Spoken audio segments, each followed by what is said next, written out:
õpetus.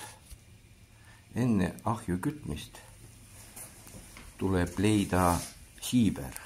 Siiber on ahju vasaku küljes nurgas. See on siibri link.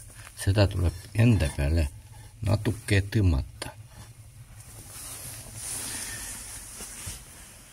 Kui kütate ahju uks peab olema kinni, aga mitte väga kinni.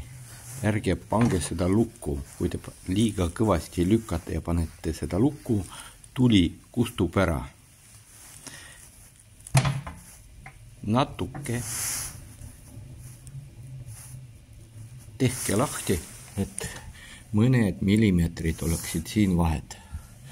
Kui te tõmbate seda liiga lahti, siis kogu toss tuleb ruumi sisse ja te võite ennast ära mürgitada. Kui te panete liiga kinni, siis tuli kustub ära. Nii et hoidke seda natukene lahti, sipakene.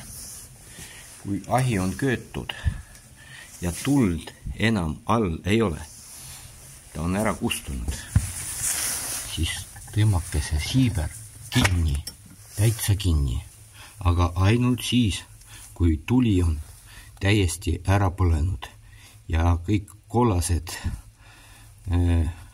puutükid on halliks muutunud.